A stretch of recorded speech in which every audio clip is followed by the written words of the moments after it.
Oke adik-adik semua, kali ini kita akan belajar tentang materi kesebangunan. Nah, perlu adik-adik semua ketahui bahwa pada materi ini kita akan belajar dua submateri. Yang pertama adalah kesebangunan dan yang kedua adalah kongruen. Apa sih kesebangunan itu? Apa pula itu kongruen? Nah, sebenarnya baik kesebangunan maupun kongruen itu sering kali dekat dengan kehidupan kita sehari-hari. Kayak kakak tanya dulu nih, ada yang GIFO nggak di sini alias gila foto? Nah, pernah nggak deh merhatiin foto kalian dengan diri asli kalian? Nah, kalau secara ukuran jelas beda lah. Foto pasti lebih kecil daripada aslinya. Tapi perhatikan dengan seksama deh. Panjang tangan kalian di dalam foto dengan yang aslinya itu sebanding dengan panjang kaki kalian di dalam foto dengan aslinya. Sebanding dengan lebar muka kalian di dalam foto dengan aslinya, dan seterusnya. Jadi yang perlu kalian garis bawahi, walaupun besarnya tidak sama, tetapi bagian-bagian tubuh kalian di dalam foto dan aslinya, itu semua sebanding.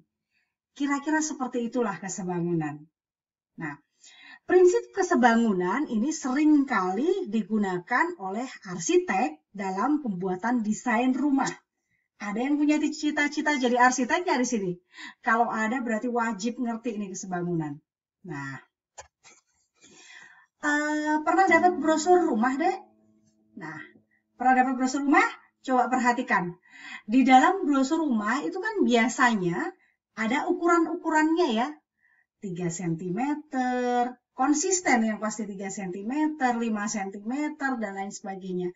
Nah, itu sebenarnya sebanding dengan aslinya. Nah, paham ya? Begitupun dengan miniatur-miniatur gedung dan lain sebagainya yang kalian sering lihat-lihat di mall. Itu juga sebanding dengan aslinya. Nah, beberapa contoh yang kakak sebutkan tadi adalah contoh-contoh kesebangunan, prinsip kesebangunan dalam kehidupan sehari-hari. Nah, ada bayangan ya? Jadi kalau kesebangunan itu, ya secara kasar syaratnya ukurannya nggak harus sama, tapi perbandingannya sama. Nah, itu prinsipnya kesebangunan. Nah, ada yang pernah lihat nggak tukang batu memasang ubin? Ya, biasanya mereka pakai ini ya, benang-benang ya, benang-benang yang memang dipasangkan di tanah seperti ini. Nah, membentuk bentuk ubin, ya kan ya. Nah, kemudian nanti ubinnya itu benar-benar dipasang secara tepat pada benang-benang yang tadi sudah dipersiapkan.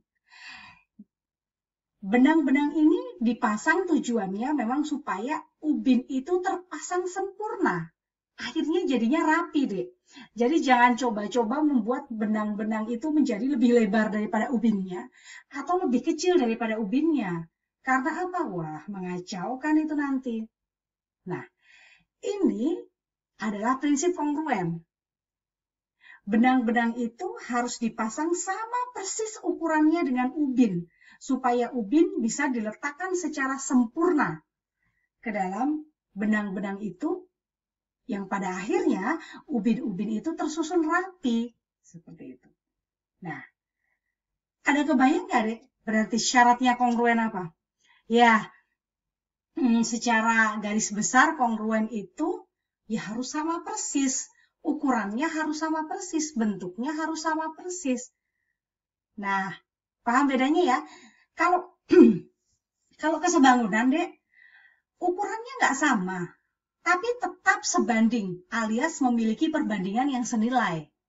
Nah, kalau kongruen, ukurannya harus sama persis, bentuknya harus sama persis, plek-plek-plek lah kasarannya. Paham ya? Nah, oke.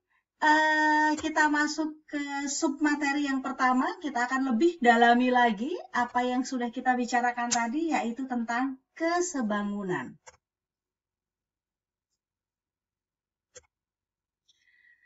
Dua bangun datar dikatakan sebangun jika memenuhi dua syarat. Berikut yang pertama, panjang sisi-sisi yang bersesuaian mempunyai perbandingan yang senilai. Perhatikan deh, perbandingan yang senilai. Kakak ulangi ya. Panjang sisi-sisi yang bersesuaian mempunyai perbandingan yang senilai. Yang kedua, sudut-sudut yang bersesuaian sama besar. Sudut-sudut yang bersesuaian sama besar. Nah, perhatikan. Kakak punya dua buah persegi panjang. Coba kalian lihat. Kira-kira itu ukurannya sama nggak sih? Pasti adik-adik semua bilang, ya nggak sama, Kak. Nggak sama. Ya kan? Ukurannya nggak sama. Yang bawah lebih besar. Nah, pertanyaan kakak selanjutnya, ini ukurannya nggak sama. Tapi kira-kira sebangun nggak sih? Nah, kalau itu kita perlu mengecek satu persatu. Yang pertama, coba perhatikan deh, kita cek dulu. Apakah panjang sisi-sisi yang bersesuaian mempunyai perbandingan yang senilai? Yuk kita coba lihat. Persegi panjang yang ini dengan yang ini, apakah sisi-sisi yang bersesuaian mempunyai perbandingan yang senilai? Sebab itu adalah syarat pertama, dua bangun dikatakan sebangun. Yuk kita lihat dulu, sisi-sisi yang bersesuaian mana aja sih? AB yang di bawah ini, dia bersesuaian dengan yang di bawah ini juga, PQ. Oke, berarti AB per PQ. BC bersesuaian dengan QR. Oh, berarti BC per QR. Kemudian CD. CD bersesuaian dengan RS. Oh, berarti CD per RS. Kemudian yang terakhir DA. DA bersesuaian dengan SP. Kalau begitu DA per SP. Nah, yuk perhatikan perbandingannya. AB berapa, Dek? AB 5. PQ 10. Oke. BC 4. QR 8. CD 5. RS 10. DA 4, SP 8. Coba, ini silahkan disederhanakan. Ini kan 1/2. Ini juga 1/2. 1/2, 1/2. Hasilnya 1/2. Oh, dari sini kita lihat bahwa ternyata sisi-sisi yang bersesuaian mempunyai perbandingan yang senilai, yaitu perbandingannya 1/2. Kalau begitu syarat pertama ini memenuhi ya. Oke. Sekarang kita lanjutkan syarat yang kedua. Apa deh syarat yang kedua? Yuk perhatikan lagi. Ini nih syarat yang kedua. Sudut-sudut yang bersesuaian sama besar. Nah, kita cek dulu yuk. Sudut-sudut yang bersesuaian mana aja sih? Sudut A bersesuaian dengan sudut P. Sudut B bersesuaian dengan sudut Q. Sudut C bersesuaian dengan sudut R. Dan sudut D bersesuaian dengan sudut S. Besarnya semua ternyata sama. Berapa kira-kira, Dek? Ya, 90 derajat. Oke, kalau begitu syarat yang kedua, yaitu sudut-sudut yang bersesuaian sama besar juga dipenuhi. Apa kesimpulan kita? Kesimpulan kita adalah bangun ABCD dan PQRS adalah sebangun. Bisa dipahami sampai sini?